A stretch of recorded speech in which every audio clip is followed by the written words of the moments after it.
फक्त पुरुष आणि स्त्री आहे, तर प्रत्येकाचा आवाज सेम असायला पाहिजे होता, पण वेगळा का असतो? तर त्यात मी तर क्रिकेट एवढा बघत नव्हतो, पण I knew that Virat Kohli is a big deal. Virat Kohli म्हणजे खूप भारी माणूस आहे, एवढं मला माहिती होतं.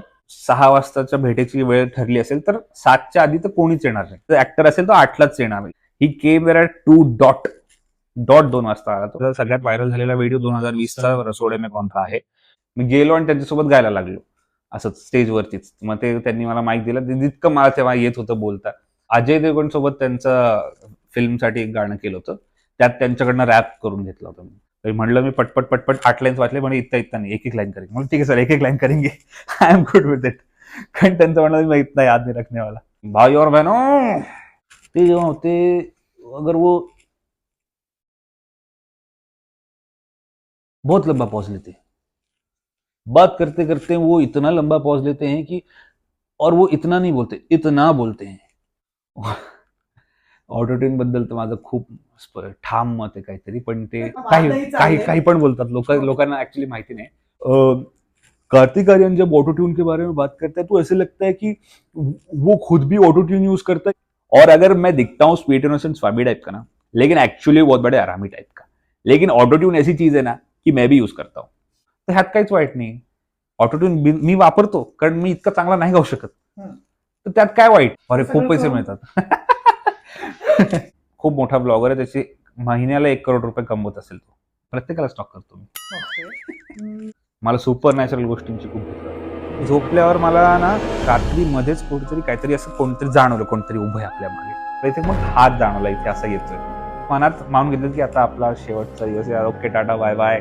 मी पलटून बघितलं तर माझ्याकडे 2 रूम्स आहेत स्टुडिओमध्ये. एक जिथे ज्याच्यावर आम्ही ऍक्च्युअल सिस्टमवर, एक्झिस्टिंग सिस्टमवर काम करतोय. दुसरं जे नवीन जे काही जगात नवीन, ते मी आणतो आणि ते तिकडे ठेवतो. हाय मैं हूं मिकी माउस. कुठलं गाणं यार, ती परवाच गात होती कुठलं तरी, आता मला आठवतच नाही यार. तिचं फेवरेट गाणं आहे, प्लीज कापून टाका माझा पॉज. तुम्ही माझा पॉज प्लीज कापून टाका. गप्पा मस्ती अँड पॉडकास्ट विथ भार्गवी चिरमुलेच्या आजच्या भागात तुमचं सगळ्यांचं मनापासून स्वागत. कोविड काळ सगळ्यांसाठी खरं तर खूप कठीण गेला, पण तो काळ सुद्धा आपल्याला सुखकारक करणारी काही माणसं होती. त्यातलं हिरिरीनं पुढे आलेलं एक मराठी नाव म्हणजे यशराज मुखाते. भेटूया आजच्या या भागामध्ये यशराजला आणि गप्पा मारूया आणि जाणून घेऊया त्याची secrets. Hello good morning. Show. हा पॉडकास्ट बघण्याआधी चॅनलला सबस्क्राईब करा. खूप छान वाटतंय. खूप वेगळा विषय घेऊन आज आम्ही आलोय आणि एक वेगळी व्यक्ती आहे.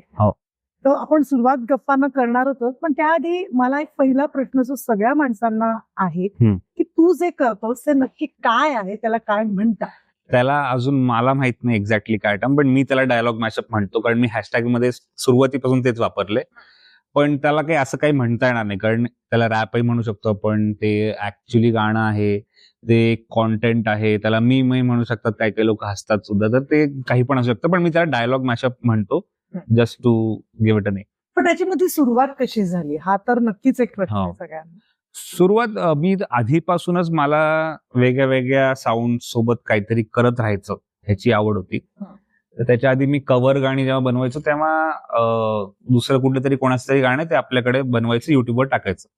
पण त्यात मी प्रयत्न असा करायचो की त्यात मी काय आवाज वेगळा करू शकतो. त्यात मी एकदा असंच एक कव्हर सॉन्ग बनवलं होतं, त्याच्यामध्ये झाडूचा आवाज वापरला होता, त्यात चमच्याचा आवाज वापरला होता, आपल्या ह्याचा डब्बा असतो, डब्बा ह्याचा करून जिऱ्याचा डब्बा ते करून केलं होतं. तर वेगळे वेगळे साऊंड्स एकत्र आणायचे, मग त्याला काय होतं बघायचं, ते त्याची आवड होती.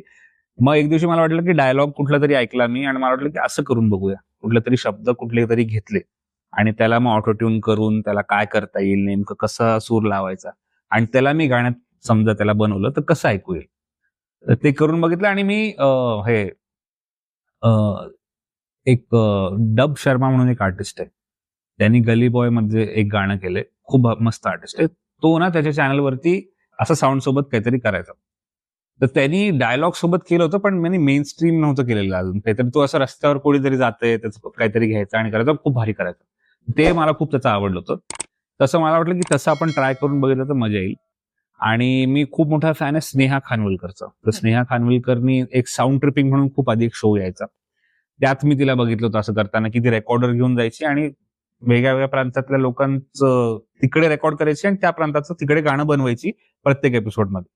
तर ते मला आयडियाज कुठून कुठून तरी आले होते, पण मला वाटलं की ह्याला मी समजा एक ट्विस्ट देऊन, म्हणजे तर विचार तर मी सगळ्या नंतर केला, तेव्हा बनवताना एवढा नव्हता केला. पण काहीतरी फनी केलं किंवा एका असा डायलॉगला की खूप पॉप्युलर आहे किंवा ह्याला करून मीम कल्चरमध्ये त्याला पॉप कल्चरमध्ये पॉप्युलर आहे, त्याला एकत्र करून गाणं बनवलं तर किती मजा येईल. ते केल्यानंतर ते आवडायला लागलं लोकांना, तर म्हणून मी ते बरेच केले मग त्यानंतर. अचानक जे तुला काय म्हणतात त्याला, ते जे सुचलं आणि ती ओळ क्लिक झाली, त्याला तू त्याचं श्रेय कशाला देशील? त्याला खूप लोकांना देता येईल. मी जसं म्हणाल स्नेहा खानविलकर एक आहे की कुठून काय डोक्यात कुठून येईल, ते डब शर्मा असू शकतो, स्नेहा खानविलकर असू शकते, आणि इंटरनेट इन जनरल. मी जेव्हा तो हा माझा सगळ्यात व्हायरल झालेला व्हिडिओ 2020चा रसोडे में कौन था आहे, तर तो मी ज्या आठवड्यात टाकला त्याच्या एका आठवड्याआधी तो ऑलरेडी मीम पेजेस वरती फिरत होता तो व्हिडिओ, कोणीतरी टाकला होता.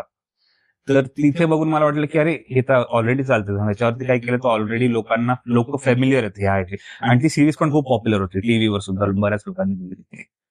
तर मला वाटलं की तर हे खूप साऱ्या फॅक्टर्स, तेव्हाचं माझं अल्गोरिदमचं माझं पेस, त्याच्या आधीचे 2 व्हिडिओज जे मी टाकले होते ते खूप चांगले गेले होते. तर मला माहिती तिसरा मी आता कुठलाही टाकेन, कारण 2 आठवड्यांमध्ये 2 व्हिडिओज मस्त गेले. तिसऱ्या आठवड्यातलं मी थर्सडेला टाकलंय संध्याकाळी, पीक टाइमवर टाकलं होतं. अल्गोरिदम वाईज पण सगळं व्यवस्थित बसलं होतं. तर खूप साऱ्या गोष्टी एकत्र आल्यानंतर तो व्हिडिओ व्हायरल गेला. पण हा म्हणजे 2020 हो.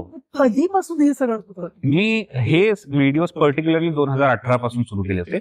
आणि मी कव्हर व्हिडिओज तर माझा पहिला युट्यूब व्हिडिओ मी एक कव्हर गाणं बनवून टाकलं होतं 2010 मध्ये टाकलं होतं युट्यूबवर. तर युट्यूबवरती मला तेव्हा असे 100, 200, 300 व्ह्यूज, तेव्हा पण 300 खूप वाटायचे तेव्हा पण. कारण माझे ओळखीचे लोक तेव्हा असतील 50, त्यांनी मला 300 व्ह्यूज म्हणजे हे दोनदा बघतायत कदाचित, किंवा त्यांनी अजून शेअर केलं असेल. तर मग नंतर मी फेसबुकवर टाकायला लागलो, फेसबुकवर क्लोज फ्रेंड्स ऑफ फ्रेंड्सवर पसरायला लागलं. 2000 आय थिंक 15-16च्या वेळेस मी इंस्टाग्रामवर टाकायला लागलो गोष्टी. आणि 2018च्या वेळेस हे शॉर्ट फॉर्मॅट म्हणजे 1 मिनिटाच्या आतलं 30, 40, 50 सेकंदाचं मी बनवायला लागलो होतो. आणि 2020 पर्यंत मी ते करत होतो. मग साईड बाय साईड मी दुसरी पण कामं करत होतो फ्रीलान्सिंगची. पण 2020 मध्ये व्हिडिओ व्हायरल गेल्यानंतर आता मी पूर्णपणे सोशल मीडियावरतीच काम करतो. ओके, पण मग साईड बाय साईड दुसरी कामं करतोस म्हणजे एक्झॅक्टली काय करतोस? तर मी मग गायचो मी ना, तर म्हणून मग कीबोर्ड मला वाजवता येत होता आणि गाता येत होतं. तर मी प्रायव्हेट इव्हेंट्स करायचो. मी कोणाकडे तरी बर्थडे पार्टीज, मी आपल्या संगीतला पण गेलोय कुठेतरी एकदा, तर तसं करायचो तिकडे संभाजीनगरात. आणि कोणीतरी माझं व्हिडिओ बघितला ऑनलाईन, त्यांनी मला सांगितलं की अरे तू त्या व्हिडिओमध्ये जसं केलं ना माझ्या गाण्यासाठी पण करून, त्याचं कुठलं तरी गाणं त्यासाठी म्युझिक प्रोडक्शन करून द्यायची. कोणीतरी इंटरनेटवर कुठून तरी उज्जैन का कुठून तरी त्यांनी मला कॉल केला. तर तिकडून त्यांनी सांगितलं की यार तू मला ते कसं करतो तसं करून दे. म्हणलं मग पैसे दे. तर मी तसं करता करता साईड बाय साईड ते सगळ्या गोष्टी करत okay, so by profession you are an engineer. By qualification engineer. Yes. ENTC engineer by qualification and now by profession music producer.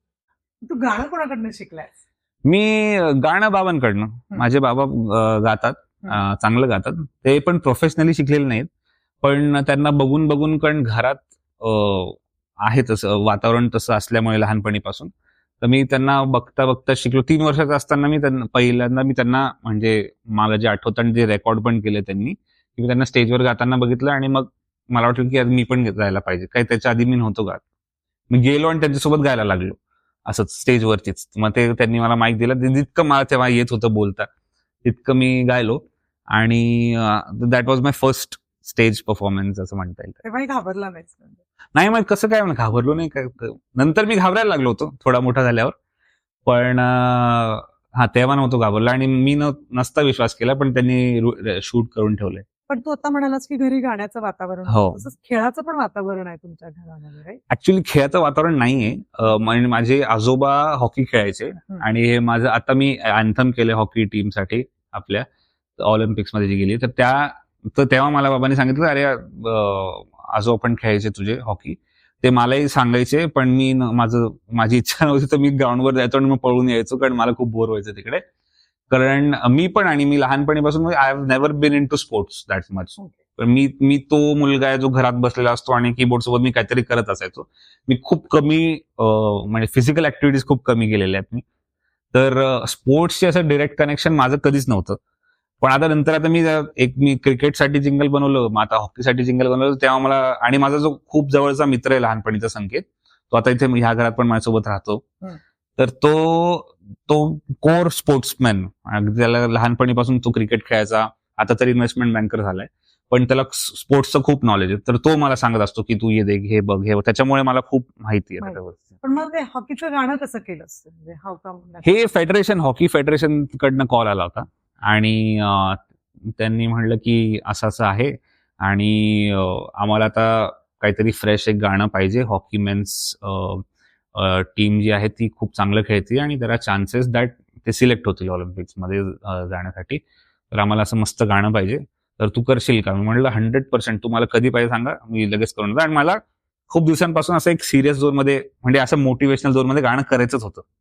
तर युजली माझ्याकडे ब्रँड्स किंवा जिंगल्स मी करतो, त्यांचं एक खूप स्पष्ट हे असतं की आम्हाला फनी पाहिजे, की तू त्याला काहीतरी करून त्याला फनी कर आणि नाचायला पाहिजे लोकांनी असं, आणि मध्ये काहीतरी फनी टाक, काहीतरी कॉमेडी असायला पाहिजे.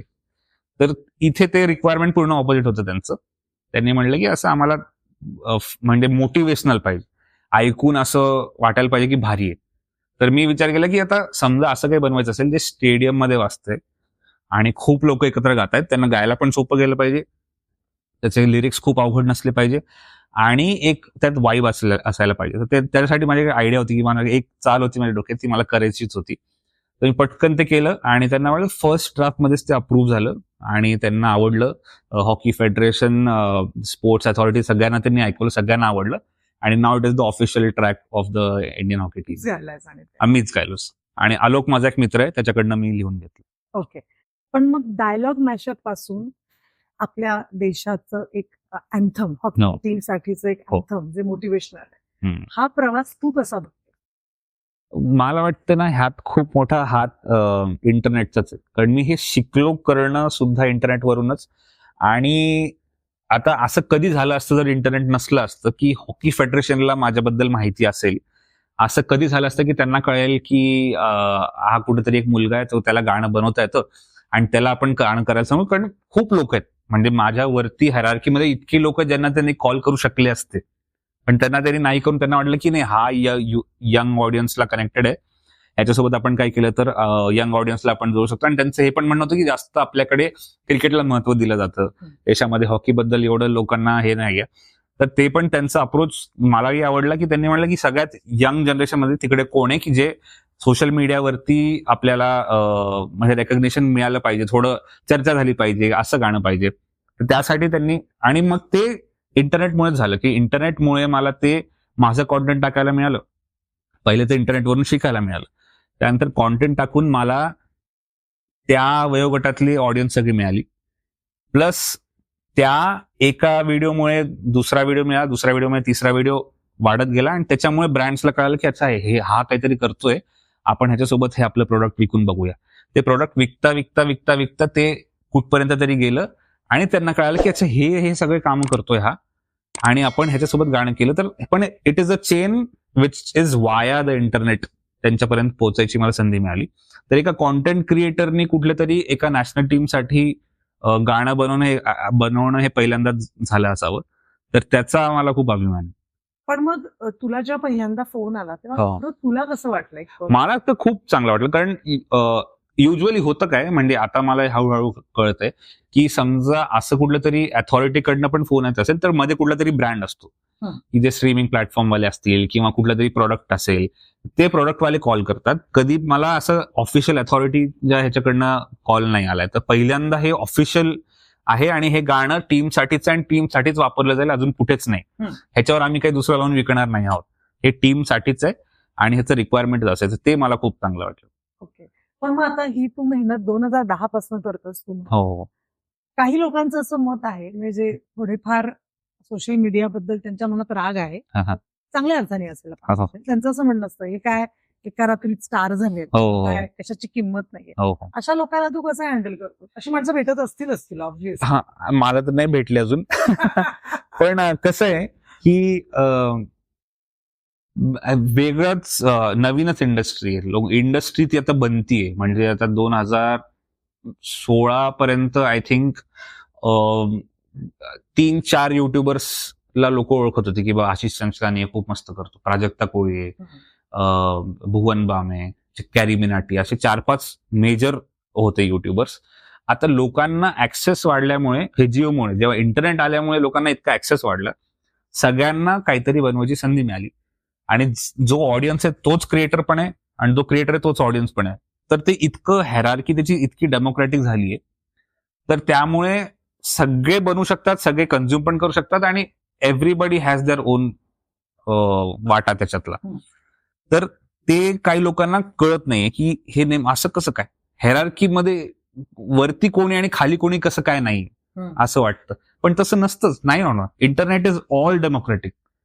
प्रत्येकाला तितकंच म्हणायचं हे मुभा आहे आणि ऐकावं पण लागतं मग त्याच्यामुळे.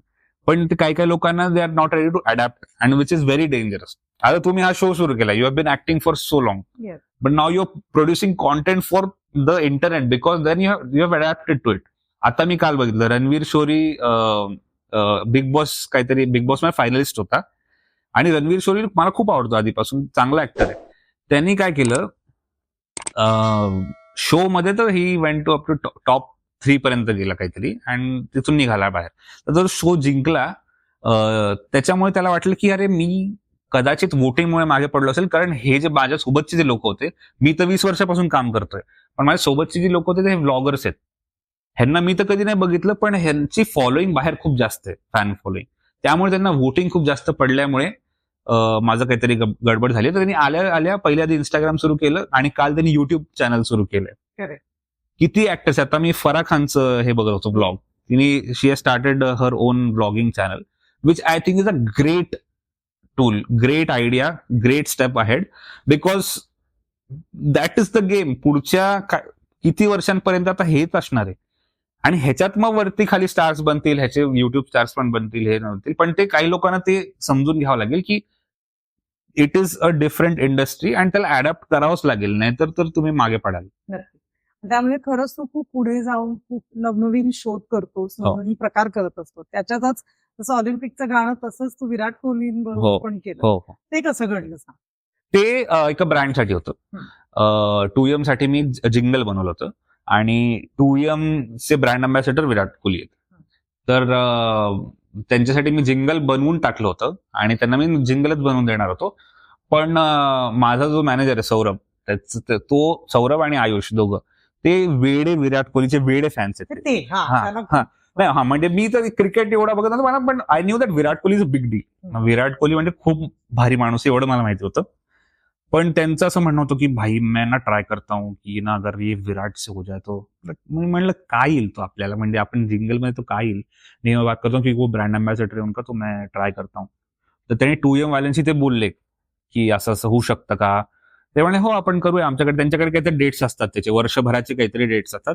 एक डेट आपल्याकडे आहे, तुला करायचं असेल तर आपण ह्या जिंगलमध्ये त्याला इंटिग्रेट करता आलं तर बघूया, त्याला मी विचारतो. तर मग आम्ही काय केलं, पटपट स्क्रिप्ट बनवली छोटीशी, की बाबा की मी त्यांना भेटायला जातो, ते मला काहीतरी बोलतात आणि मग आम्ही जिंगल सुरू होतं आणि मग त्यांच्यामध्ये असं येतं. तर ते आम्ही स्क्रिप्ट वगैरे बनवली आणि त्यांना पाठवली आणि मग त्यांनी विराटच्या टीमला पाठवली, तर ती अप्रूव्ह झाली पहिल्याच ह्याच्यात. म्हणलं तर हे तर मस्त आहे, मग कधी करायचं शूट. तर त्यांनी म्हणलं की तो 22 तारखेला श्रीलंकेला चाललाय, श्रीलंकेला तुम्ही रेडी राहा, पासपोर्ट वगैरे सगळं रेडी राहा. म्हणलं हो रेडी, आम्ही येतो. तर त्यांची तिकडे प्रॅक्टिस होणार होती, त्यानंतर ते वडोदराला मॅच खेळायला येणार होते. तर आणि मी घरी कोणालाच काहीच सांगितलेलं नाही ह्याच्याबद्दल, कारण मला वाटलं सांगितलं की परत ते जिंक्स होऊन जातं आणि असं होऊन जातं. तर मी कोणालाच न सांगता फक्त मला, आयुषला आणि सौरभ माझे मॅनेजर्स, त्यांना माहिती होतं.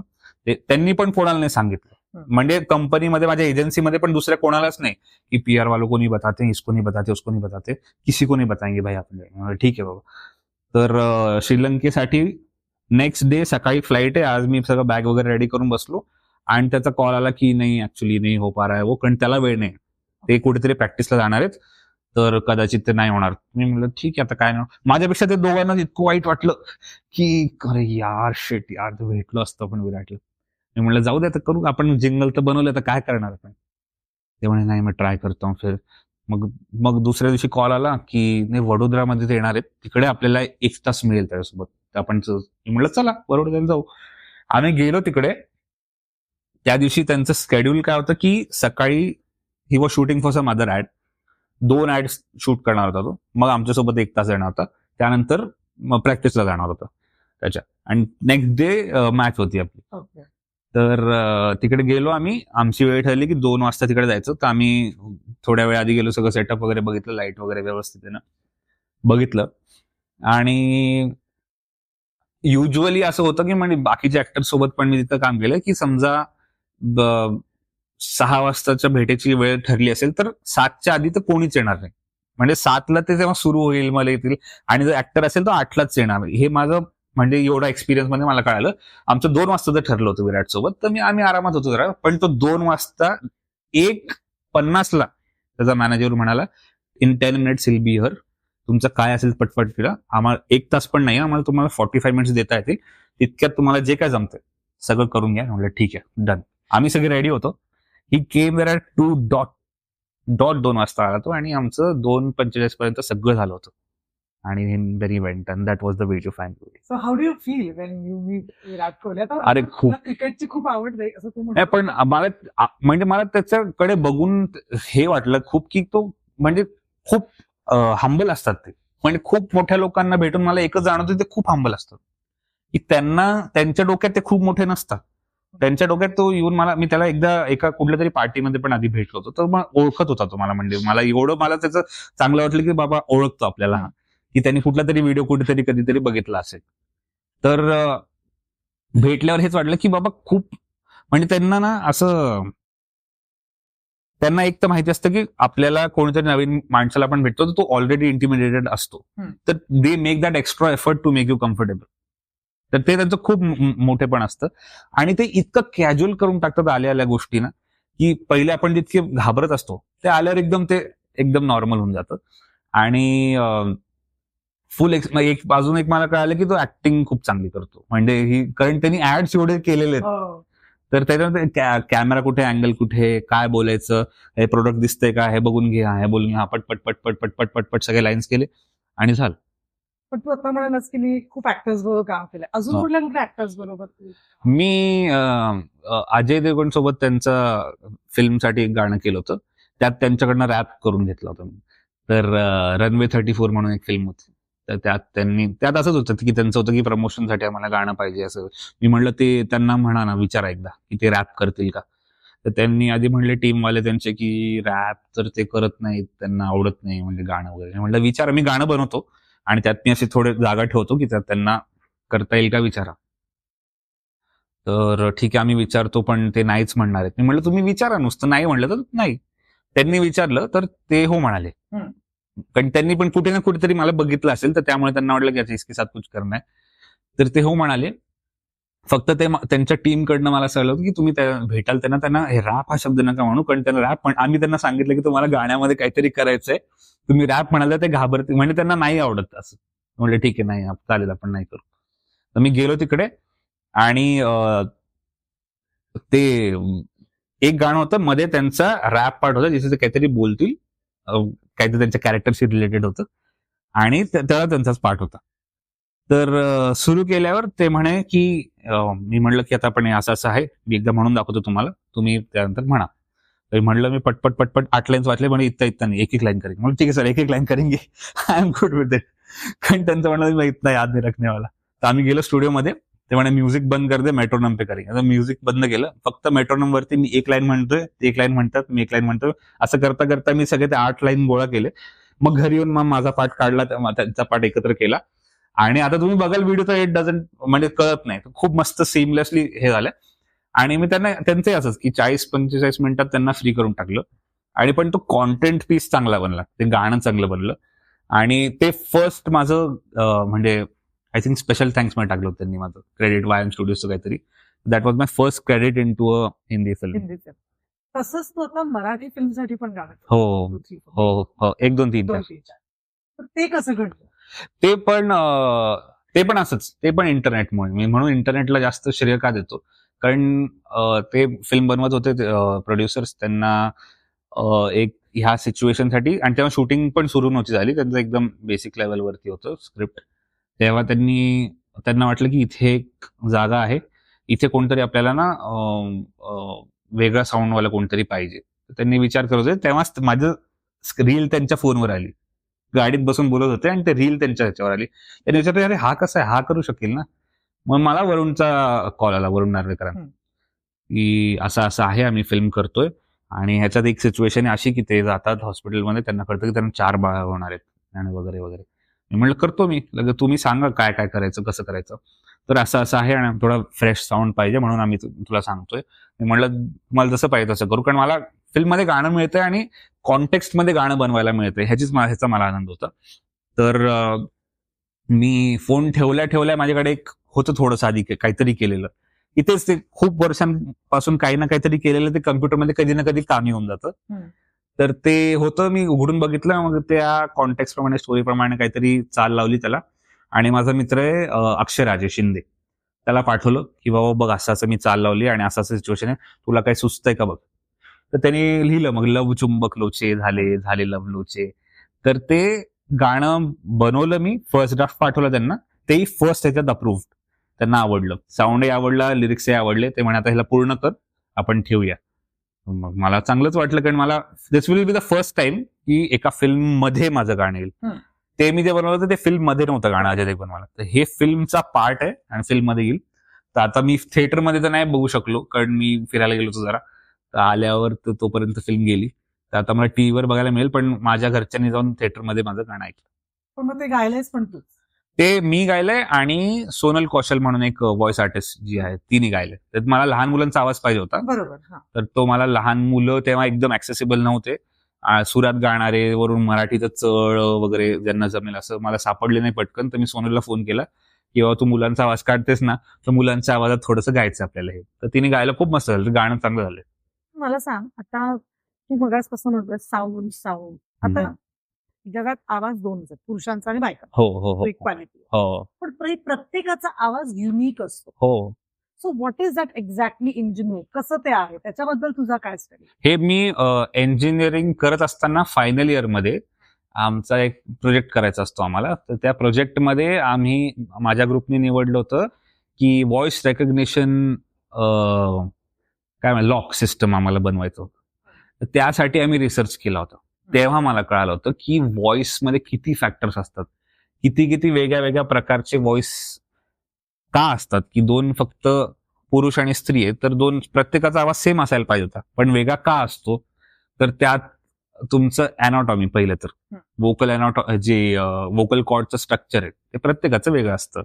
वरून तुमचं मेंटल इन्क्लिनेशन, तुमचं लहानपणीपासून ब्रिंगिंग अप, प्लस तुम्ही काय गोष्टी ऐकल्यात ते, प्लस तुमचं काय म्हणतात, तुम्ही श्वास कसा घेतात ते, प्लस माउथ कॅव्हिटीचं स्ट्रक्चर, दातांचं स्ट्रक्चर, जी वळवण्याची पद्धत प्रत्येकाची वेगळी असते. त्यामुळे ते all that combines together and makes the sound different from each other. आणि जेनेटिकली पण, जसं Genetically. माझ्या आईचा आवाज एकदम 100% दॅट ऑल्सो वर्क. तर ते काहीतरी 8-9 पॅरामीटर्स, जेव्हा 2 लोकांचे एक्झॅक्टली सेम असतील तेव्हा 2 लोकांचा आवाज एक्झॅक्टली सेम असेल, पण नाहीतर सेम युजली नसतोच मोस्ट ऑफ द टाइम. पण त्यामुळे ते लॉक सिस्टमसाठी आम्हाला हे सगळं रीड करायला लागलं, की मी बोललो तर उघडलं पाहिजे, हा बोलेल तर नाही उघडायला पाहिजे.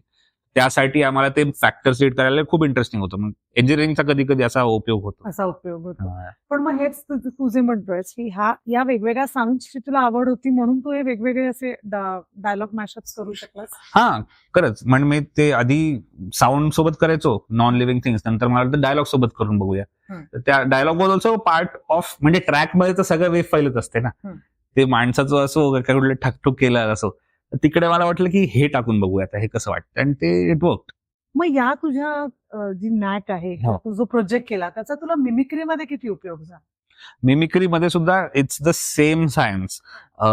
मिमिक्री आणि गायकीमध्ये सुद्धा it is the same science. गायकीमध्ये पण आपण पिच व्हेरिएशन करतोय. Mimicry is also that. मिमिक्रीमध्ये आपण टोन चेंज करतो आणि पिच व्हेरिएशन करतो. तर ह्याचा मी एक सुमित शिंदे म्हणून एक खूप चांगले कलाकार आहेत, येस. त्यांच्यासोबत मी पॉडकास्ट केला होता. त्यात त्यांनी खूप चांगलं समजवलं होतं की कुठले कुठले कुठले व्हॉइसेस एका झोनचे वाटतात, कुठले कुठले व्हॉइसेस कम्प्लिटली डिफरंट आहेत, कुठल्या कुठल्या व्हॉइसेसचं ब्रिदिंग स्टाईल सेम आहे. चेतन शशिकलांचं एक खूप आधी त्यांनी केला होता एपिसोड राज्यसभा टीव्हीवरती. इरफान म्हणून एक अँकर त्यांच्यासोबत केलं होतं. त्यात त्यांनी घराणे बनवून दाखवले होते की बाबा हे शक्ती कपूर घराणं आहे. म्हणजे काय, हे सगळे व्हॉइसेस खूप ब्रीथ करतात आधी. हा लेट्स से कुमार सानू घराणं आहे, हे नाकातून बोलतात हे सगळे लोक. तर हे त्यांचं हे जे सायन्स आहे हे ऑलमोस्ट सेमच आहे. जे वोकल तुम्हाला सांगितलं, वोकल अनाटॉमी वगैरे सगळं it's same applies in the mimicry also. Voice डबिंगला पण सेम जातं, सिंगिंगला पण सेम जातं. आणि म्युझिकमध्ये मी स्पेशली जे करतो त्यात पण ते सेमच अप्लाय होतं की कुठलं तरी ऐकून मला ते त्यातली जेव्हा रिदम कळतो तो रिदम मी पकडून घेतो आणि त्याला मग बीट लावून करतो. हे मला वाटतं कुठल्याही चांगल्या ओरेटरला किंवा कुठल्याही चांगल्या स्टँडअप आर्टिस्टला तिकडे पण हे सेम अप्लाय होतं. कारण मी बघितलंय की खूप चांगले जे ओरेटर असतात किंवा जे स्टेजवर खूप चांगलं बोलू शकतात ते त्यांच्याकडे एक नॅक असते की कुठला शब्द किती जास्त खेचायचा, कुठे थांबवायचा, जेणेकरून लोक कम्प्लिटली एंगेज राहतील. That also comes into pitch variation आणि रिदम व्हेरिएशन. तुम्ही काय करताय, फ्रिक्वेन्सी वर खाली करताय आणि रिदम वर खाली करताय. त्याच्यामुळेच लोकांचं अटेन्शन ग्रॅब करताय. तर म्हणून की मोदीजी जसं करतात की खूप मोठी हजारोंची सभा आहे आणि तिकडे की भाई और बहनो, ते असं पण म्हणू शकले असते ना, भाई और बहनो असे म्हणू शकले असते. पण it is the projection, it is the musical knowledge and it is the rhythm. की रिदम असला की आपोआप माणूस ऐकायला लागतो ना, की 1 2 3 4 5 6 7 8 म्हणणारच पुढचं. That is the key projection. तर इट इज ऑल को रिलेटेड असं मला वाटतं. पण मग तुला मिमिक्रीची आवड होती? माझे आई बाबा म्हणतात बाबा की ते आधी मी लहानपणी असताना कधीतरी मनमोहन सिंगचा आवाज काढला होता काहीतरी. त्यांचं काहीतरी कुठलं तरी भाषण बघून खूप लहान असताना, पण मला तर नाही आठवत. म्हणजे त्यांनी कधीतरी हे रेकॉर्ड नाही केलं त्यांनी, तर मी काही सांगू शकत नाही याच्याबद्दल. पण हा आवड मला नंतर मी जसं जसं मोठा झालो मला एका पॉइंटला वाटलं की यार इरफान खानचा आणि माझा आवाज सेम वाटतोय थोडासा कुठल्या तरी त्यांच्या एका डायलॉग मधला. तर मी तो डायलॉग असंच जस्ट फॉर फन तो पूर्ण डब करून युट्यूबवर टाकला होता. तो मला त्याच्यावरती कॉपीराईट आलं होतं कारण त्यांना वाटलं की मी ऍक्च्युअलच तोच व्हिडिओ टाकलाय तो त्याच आवाजामध्ये. कारण मी त्याला व्हॉइस डब केला आणि मध्ये अँबियंट पण टाकलं, तर ते अल्गोरिदमला वाटलं की तो खरंच ऍक्च्युअल व्हिडिओच टाकलाय मी. अच्छा. तर इतकं ते मॅच झालं होतं त्यांच्यासोबत व्हॉइस. पण त्यांचं बोलायची शैली वगैरे मला जमली होती थोडीशी. आम्हाला ऐकव. की तर मी ह्या पिचमध्ये बोलतो, ते ह्या पिचमध्ये बोलतात बोलायचे. ते जेव्हा होते अगर वो बहुत लंबा पॉज लेते हैं, बात करते करते वो इतना लंबा पॉज लेते हैं कि, और वो इतना नहीं बोलते, इतना बोलते हैं और उनके हैं को आप सुन नहीं पाते. वो जब है बोलते हैं तो ऐसा लगता है की और एक पॉज आ गया. तर त्यांचं असं तर हे पण मी गाण्यासारखंच पाठ केलेलं. हो, म्हणजे युट्यूबला वाटलं की ते खरं खरं आहे असं वाटलं. Very nice. या पण मग आता एक मजा म्हणून ना, हा. आता समज 2-3 जे तुला आवाज आवडतात हो. ते जर एकमेकांशी गप्पा मारतात and they are talking about AI किंवा ऑटोट्यून, हा. कशा गप्पा मारतात? ऑटोट्यून बद्दल तर माझं खूप ठाम मत आहे काहीतरी, पण ते तू आधी ते मान मग आपण त्याच्यावर बोलूया प्लीज. आम्हाला तर खूप स्ट्रॉंग मत आहेत ऑटोट्यून बद्दल. हो. त्याच्यानं मोठ्या का काही वादही काही चालले. काही पण बोलतात लोकांना ऍक्च्युअली माहिती नहीं. पण मी आधी हे करतो कि इरफान खान अगर बात करेंगे ऑटोट्यून के बारे में तो कहेंगे आजकल के सिंगर जो हैं वो ऑटोट्यून यूज करते रहते हैं, ऑटोट्यून यूज करते रहते हैं, इतना ऑटोट्यून यूज करते हैं कि लगता है कि गाना आता भी है नहीं. मग त्यानंतर तिकडून कार्तिक आर्यन जब ऑटो ट्यून के बारे में बात करता है तो ऐसे लगता है कि वो खुद भी ऑटो ट्यून यूज करता है, क्योंकि वो खुद भी ऐसे ही बात करता है।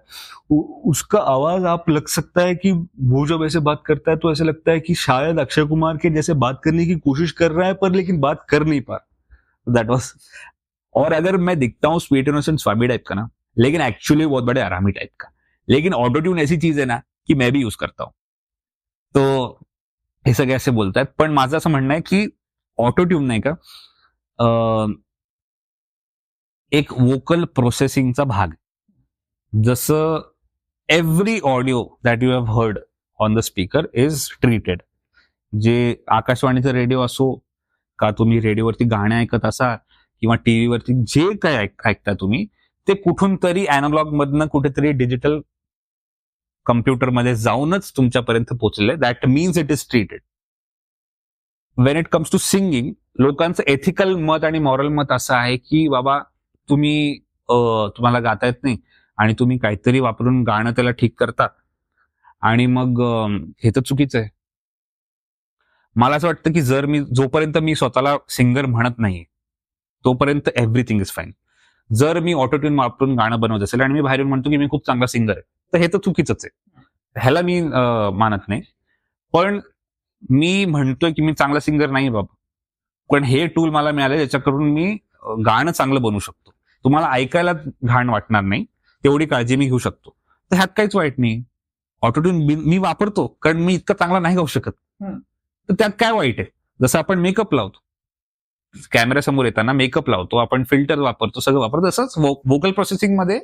आणि त्याला इतकं हे करून टाकलं त्या टर्मला ना की लोकांना असं वाटतं की काहीतरी डब्बा असतो आणि इथून असं बोललं की इथून गाणं बनून निघतं, असं नसतं। It is a vocal processing system, त्याचे प्लगइन्स असतात। तुम्ही एक ऑडिओ फॉर्मॅटला तुम्ही चांगल्यातला चांगला सिंगर नेशन मधला तो पण ऑटोट्यून वापरतो। जगातले सगळे लोक ऑटोट्यून वापरतात, कारण ते वापरल्याने गाणं चांगलं होतं। जसं रिवर्ब टाकल्याने आपला आवाज चांगला ऐकू येतो, जसं इक्यू केल्याने आवाज स्पष्ट ऐकू येतो, तसंच ऑटोट्यून चांगल्याने तो सुरात येतो अजून जास्त। पण ह्युमनली आपण कम्प्युटराइज्ड इतकं म्हणजे 440 हर्ट्स वर नाही गाऊ शकत। जुन्या काळात लोक म्हणतात की लोक कसे गायचे, मग टेक्नॉलॉजी नव्हती तेव्हा, कारण तेव्हा इन्स्ट्रुमेंट्स वगैरे सगळे अकॉस्टिकली रेकॉर्ड व्हायचे, तर ते 440 हर्ट्स वर नसायचे कम्प्लिटली। समजा आता एका गाण्यामध्ये व्हायोलिन आहे, ट्रम्पेट आहे आणि असे अजून 2 व्हायोलिन्स आहेत आणि एक फ्लूट आहे, हे सगळ्या गोष्टी 440 हर्ट्स वर ट्यून्ड ह्युमनली पॉसिबल नाही त्याला करणं। तर तेव्हा ते सगळं जेव्हा रेकॉर्ड व्हायचं तेव्हा ते एक बँडविड्थ मिळायची वोकल आर्टिस्टला की ते 439 पर्यंत पण जाऊ शकतात आणि 441 पर्यंत पण जाऊ शकतात। तर असं नाहीच की जुने सगळे लोक एकदम पिच परफेक्टच गायचे, कारण ते इतक्या रेंजमध्ये गायचे तेव्हा ते ऐकू यायचं नाही, एवढं कळायचं नाही, आणि तेव्हा साऊंड क्वालिटी पण एवढी चांगली नव्हती। तर असं नाही की तेव्हा जे खूप सुरात गात होते आणि आता सगळेच बेसुरे गातात, असं नाहीये। पण त्या रेंज त्यांना मिळायची गाण्यासाठी, त्यासाठी ते त्यात चालायचं। आता आपण जे रेकॉर्ड करतो ते सगळं डिजिटल ह्याच्यावरती रेकॉर्ड करतो, which is computerised and made into 440। तर मी समजा डिजिटल व्हायोलिन वाजवतो तर ती 440 वरच वाजतीये। तर इकडे ह्याच्या केसमध्ये ह्या सिंगर्सला तेवढी रेंज नाही गाण्यासाठी, ते जरा पण बेसुरे झाले की तुम्हाला लगेच ऐकू येईल, त्याला एकत्र आणण्यासाठी ऑटोट्यूनचा वापर केला जातो। आणि ह्यात काहीच वाईट नाही। लोकांना खूप असं राग येतो ऑटोट्यून म्हणलं की, आणि कॉमेंट्समध्ये पण की साला ऑटोट्यून यूज करता है, ऑटोट्यून। हाँ भाई, जो सिंगर तुझे पसंद है वो भी ऑटोट्यून यूज करता है, क्योंकि उससे गाना अच्छा बनता है। और ऑटोट्यून यूज करो, मैं तो बोल रहा हूँ, गंदा गाना क्यों डाल रहे हो? अगर जर ते सुरात येऊ शकतं ऑटोट्यून, तर ऑटोट्यून प्लीज यूज करा। आणि मी तर बिंदास यूज करतो, मी सगळं सांगतो। फक्त मी हे म्हणत नाही मग की मी खूप चांगला सिंगर आहे, मी नाहीये चांगला सिंगर, पण मी गाणं चांगलं बनवू शकतो। पण तसंच एआयचं पण आता खूप थ्रेट आहे। हो, तुझ्या फील्डला ते कितपत थ्रेट आहे आणि तू त्याला ते कसं डील कर?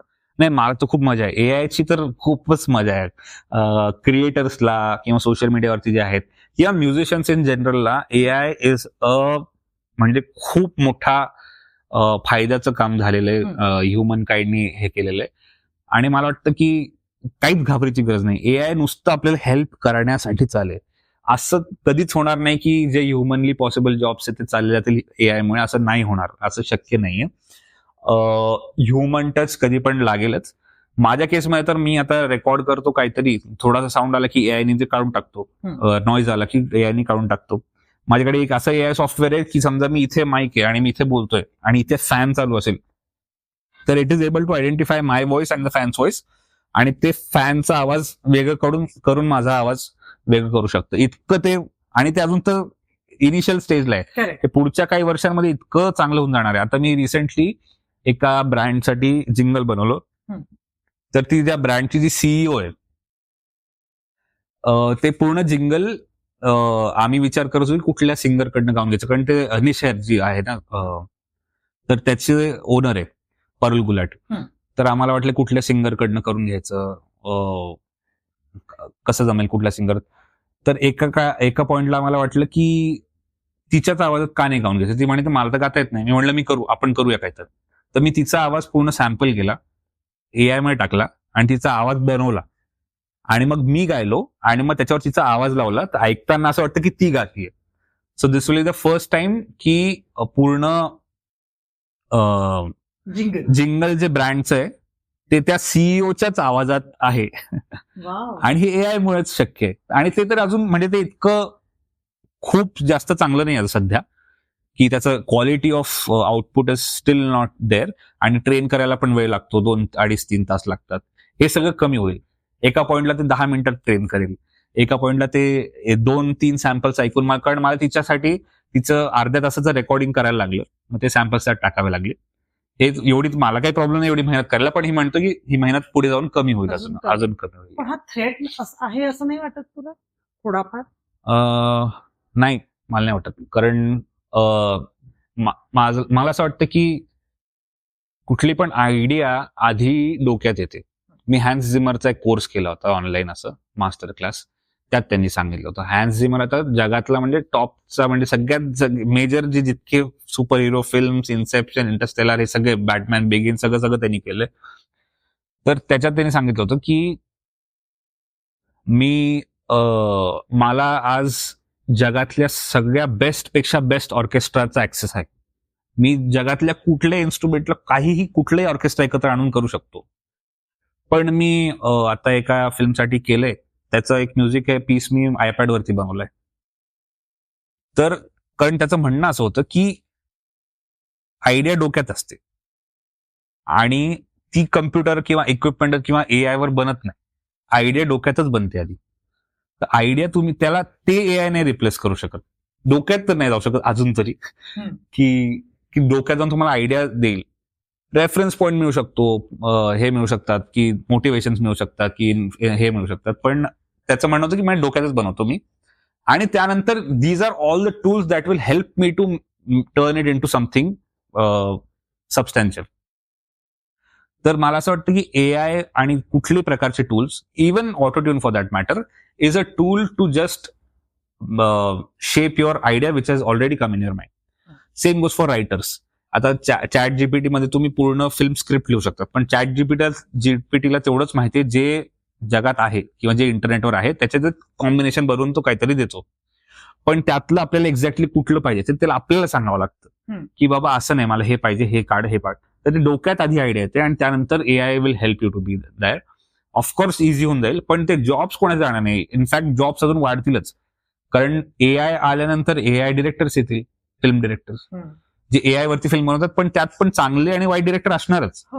सगळ्यांना जमणारे असं काही नाही, सगळ्यांना ऍक्सेस मिळेल. जसं सोशल मीडियाचा ऍक्सेस सगळ्यांना आहे, पण काही लोकांना चांगलं कॉन्टेंट बनवतात, काही लोक वाईट कॉन्टेंट बनवतात, तसंच असणार आहे. आता चांगल्या आणि वाईट कॉन्टेंटवरनं हा एक प्रश्न आता खूप आपल्या आधीच्या पिढीच्या लोकांना आहे, हो, की यातनं पैसे मिळतात का? अरे खूप पैसे मिळतात. खूप म्हणजे किती पैसे मिळतात? ते बेसिकली पैशाचं काय गणित आहे युट्यूब? तर कारण नवीन इंडस्ट्री असल्यामुळे पैसे देणारे कोण असतात, एक मोठा आपण हे बघूया की एक इंडस्ट्री जिथे इंडिव्हिज्युअल क्रिएटर्स काहीतरी बनवत आहेत. आता इथे पैसे टाकणारे लोक कोण असतात? ब्रँड्स, की ज्यांना आपलं काहीतरी वस्तू तिकडे विकायची. सिम्पल एकदम. टीव्ही मध्ये पण हेच होतं, फिल्म्स मध्ये पण हेच होतं, की वस्तू विकणे, तिथे पैसा टाकला जातो. आता हे जे इंडिव्हिज्युअल क्रिएटर्स आहे, ह्यांची आपली आपली ऑडियन्स आहे. काही लोकांची 10,000 आहे, काही लोकांची 50,000 आहे, काही लोकांची 1 मिलियन. तर ह्या ब्रँड्सला कळतं की अच्छा ह्याच्याकडे मी पैसे टाकले तर हा मला 50,000 लोकांपर्यंत पोहोचू शकतो. जे ते आधी टीव्ही मध्ये करत होते की टीव्हीवर टाकलं की ते बऱ्याच लोकांना कळतं की बाबा हे आमचं चॉकलेट आहे, घ्या. तसं इथे होतंय की हे लोक ह्या लोकांना पैसे देत आहेत, त्याच्यावरनं हा इंडिव्हिज्युअल क्रिएटर कमवतो सुद्धा आहे आणि ह्यांना असा फायदा होतोय की ते 50,000 लोकांपर्यंत ह्यांचा प्रोडक्ट पोचतोय. सिम्पल आहे. तर पैसा आहे, हे ब्रँडच पैसा देतात आणि जितक्या प्रकारचे ऑडियन्स आहे तितक्या प्रकारचे ब्रँडचे तितक्या प्रकारचा पैसा आहे. जितकं मोठा ब्रँड तितके मोठे पैसे, जितकं मोठं तुमचं रीच असेल, तुमचं असेल समजा रीच तुम्ही 20 मिलियन लोकांपर्यंत पोहोचले आहात, तुम्हाला जास्त पैसे मिळतील. त्यात दुसऱ्या बऱ्याच गोष्टी येतात की एंगेजमेंट केवढं आहे, तुमचं क्वालिटी ऑफ ऑडियन्स काय आहे. जसं एक युपीचं मी एक चॅनल बघितलं होतं, तिकडचा जो लोकल काहीतरी कमेडियन का काहीतरी आहे, तो मालेगावचा एक कमेडियन आहे लोकल. सुपरमॅन वाला नाही, एक छोटू दादा म्हणून एक आहे. छोटू दादाचे व्हिडिओज, त्याला ऍव्हरेज व्ह्यूज काहीतरी 50 मिलियन पर व्हिडिओ असतात त्याचे. आणि त्याचे जोक्स कसे असतात की त्याचं टायटल असं असतं की दूधवाली घर पे आई असं वगैरे त्याचं हे असतं. हे कार्पेंटर लोक असतात ना, घरी कार्पेंटर, ते खूप बघत असतात ते. पण ते 50 मिलियन व्ह्यूज आहेत. आता त्याची रीच खूप जास्त आहे. पण ब्रँड्स जे आहेत ते कधी त्यांना त्या क्वालिटी ऑफ ऑडियन्स मध्ये त्यांना इंटरेस्ट नाही. तर दुसरा कुठला तरी क्रिएटर असेल त्याचे 2च मिलियन असतील, पण तो क्वालिटी ऑफ ऑडियन्स काय आणू शकतो त्याप्रमाणे मग ब्रँड्स ठरले जातात. त्यांच्याकडे पण ब्रँड्स जातात, पण त्यांच्याकडे वेगळ्या प्रकारचे ब्रँड जातात ज्यांना ती ऑडियन्स पाहिजे. तर त्याप्रमाणे पैसे ठरले जातात आणि त्याप्रमाणे पैसे कमवले जातात. आणि इट इज इन्सेन. म्हणजे व्लॉगर्स तर, म्हणजे मी इंस्टाग्रामचं म्हणतोय, व्लॉगर्स जे युट्यूबवर करतात त्यांची कमाई काहीतरी, एक खूप मोठा ब्लॉगर आहे त्याची महिन्याला 1 करोड रुपये कमवत असेल तो, just by YouTube revenue. Indian म्हणतोय बरं का मी, बाहेरचे तर, कारण बाहेरचं आरपीएम वेगळं असतं, त्यांनी जास्त कमवतात ते. पण कमीत कमी 80-90 लाख तो पर मंथ कमवत असेल जस्ट बाय व्लॉगिंग. बट मला असं वाटतं यामागे त्यांची मेहनत पण असणार. भरपूर मेहनत, असं नाहीये भरपूर मेहनत, ते मेहनत करत नसतील. नाही भरपूर. पण ज्यांना आता यायचंय, हो. जी पुढची जनरेशन असेल, तुझ्या नंतरची जनरेशन, जी अजून काहीतरी वेगळं घेऊन येणार असेल, किंवा काही आधीच आहे, आता काही वेळेला आपण बघतो आपली एखादी आजी पण स्वयंपाकाचे व्हिडिओ टाकते, अशा आहेत ना आजी स्वयंपाकघर आहे किंवा असं. पण मग या लोकांना तू काय गाईड करशील ऍज अ कंटेंट क्रिएटर? नाही, मला असं वाटतं की कोणाचा गायडन्स घ्यायचाच नाही. आपलं डोकं चालवायचं आणि अल्गोरिदम वर ट्रस्ट करायचा आणि आपल्या इन्साइट्सवर खूप वेळ घालवायचा. आणि मी तर असंच रेकमेंड करतो जास्ती करून लोकांना की तुम्ही कॉन्टेंट खूप कन्झ्युम करा. मी खूप नवीन क्रिएटर्सला भेटतो, त्यांना टॉपचे इंस्टाग्राम क्रिएटर्स दुसरे कोण आहेत ते माहितीच नसतं. तसं नाही चालणार. तुम्हाला ऑलमोस्ट एव्हरीथिंग, तुम्हाला सगळं कन्झ्युम खूप करावं लागेल. वेळ जाईल त्यात असं वाटेल की आपण खूप वेस्ट करतोय, पण नाही. तुम्ही जे स्क्रोल करून, मला असं म्हणणं आहे की स्क्रोल करण्याला लोक खूप असं खाली हे करून बघतात की दिवसभर स्क्रोल करत बसलो आणि वेळ गेल्यासारखं वाटतं. But if you are an active mind, then you are understanding the pattern in which all the reels that you are seeing, ते त्यातले कुठले काम करतात, कुठले नाही काम करतात, आणि जे काम करतात ते का काम करतात. तर when I am scrolling, I scrolling with an active mind की अच्छा हे चालतंय म्हणजे ह्याला 10 मिलियन व्ह्यूज गेले, म्हणजे कारण का गेले असतील, कारण हे स्टार्टिंगच्या 3 सेकंदामध्ये माझं अटेन्शन ग्रॅब केलं आणि ह्याचं ओव्हरऑल ड्युरेशन 40 आहे, म्हणजे ह्याने ओव्हरऑल ह्याचं रिटेन्शन व्हॅल्यू 30 सेकंदाच्या पुढे जात असेल, त्यामुळे ह्याचं अल्गोरिदमला कळालं की ह्याला वरती ढकललं पाहिजे, म्हणून मला हे 3रा व्हिडिओ दिसलाय आज. तर if you read the algorithm, you will be able to understand की अच्छा काय जमतंय काय नाही जमतंय. तर जितकं जास्त कन्झ्युम कराल ते एक ओव्हरऑल तुम्हाला पॅटर्न कळून जाईल की अच्छा हे तर अजिबातच चालत नाही, हे मी नकोच करायला पाहिजे, कारण हे मी कधी चालताना बघितलंच नाही. ते एक अंदाज येऊन जातो. असं आता ते कुठलं त्यातलं चालतं कुठलं नाही चालत ते काही सांगता येत नाही, because it is very vast. Algorithm ज्यांनी कोड केलाय ते म्हणतात लोक आज की आम्हाला माहित नाही, आता it is a lively thing, जिवंत गोष्ट झाली आता ती, की खूप सारे करोडो लोक मिळून त्याला चालवत आहेत. आम्ही सांगू शकत नाही ह्याला काय होईल. आम्ही चेंजेस करू शकतो, पण ते इट ओनली म्हणजे मॅटर ऑफ टाइम की थोडं ते परत ते कंट्रोलमध्ये पूर्ण खूप लोकांचाच आहे. असं मला वाटतं जग पण असं चाललंय, सगळं काय होईल सांगता येत नाही. सगळे लोक मिळून असं एकत्र काहीतरी चालवत आहेत. पण तू आता एवढे डायलॉग मॅशअप केलेस, आणि काय तुझं सगळ्यात फेवरेट कुठलं? माझं नाही का, मला बिगिनी शूट खूप आवडतं. मी एक केलं होतं, तापसी पन्नूने त्याच्यावरती रील केलं होतं. बिगिनी शूट आहे आणि मला ते पण such a boring day, such a boring people. आणि रसोडे में कोणता तर आवडतच मला. मला खूप सारे मला तोडा कुत्ता पण आवडतं मला. ते तर रणवीर, दीपिका वगैरे सगळ्यांनी सगळ्यांनी केलं होतं. तर ते आवडतं आणि खूप आहे ऍक्च्युली. आज तो संडे पण आवडतं मला रिसेंटली, जे आहे ना, हा, so elegant, so beautiful, looking like a wow, ते पण ते आम्ही केलं ते पण आवडतं मला. मला सांग, अशी हे सगळं तुझ्यावर कळतो तेव्हा आली अशी एखादी बेस्ट कॉम्प्लिमेंट कोणाची तरी एखाद्या बेस्ट कॉम्प्लिमेंट म्हणजे प्रत्येक व्हिडिओवर काही ना काही येत राहतं. पण ह्या व्हिडिओपेक्षा मला ना मिमिक्रीवरती सगळ्यात जास्त चांगली कॉम्प्लिमेंट आली आहे. हा, ती मला आली होती बाबिल खान कडनं, ते इरफान सरांचा जो मुलगा आहे, yes. त्यांनी मला मेसेज केला होता. कारण त्यांनी हा व्हिडिओ मी युट्यूबवर टाकला होता, तो कोणीतरी बघितला आणि त्यांनी मला मेसेज केला होता की सगळे लोक आवाज काढतात माझ्या बाबांचा, बरेच लोक काढतात, पण तू जेव्हा काढतो ना, तर असं वाटतं ते खरंच तेच बोलतायत. ह्याच्यापेक्षा मोठी कॉम्प्लिमेंट दुसरी कुठली नसणार. पण आता तू मगाशी पण म्हणालास की तुझे मित्र आहेत किंवा सुमेध बद्दल बोल, हो, तर सगळ्यात जवळचे फ्रेंड्स कोण? क्रिएटर कम्युनिटीमध्ये का? ऍक्च्युली आता तसं पाहायला गेलं तर तन्मय भट्टशी मी सगळ्यात जास्त बोलतो, कारण हे मला हे नॉलेज जे बरंच त्याच्याकडे खूप जबरदस्त नॉलेज आहे इंटरनेट बद्दल. तर आय थिंक मुंबईमध्ये सगळ्यात जवळचा मित्र तो आहे.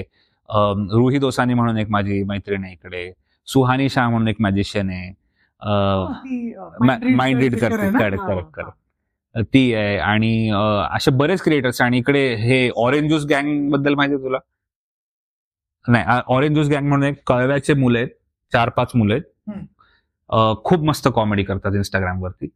तर ते सगळे आणि असं हे खूप मोठी कम्युनिटी, कारण प्रत्येक वेळेस कुठल्या तरी प्लॅटफॉर्मचा काहीतरी कार्यक्रम असला, हे सगळे लोक भेटतात तिकडे आणि सगळे आपापला ब्लॉग करत असतात. तर हा ह्याच्या ब्लॉगमध्ये, तो ह्याच्या ब्लॉगमध्ये, सगळं खूप खूप मजा असते.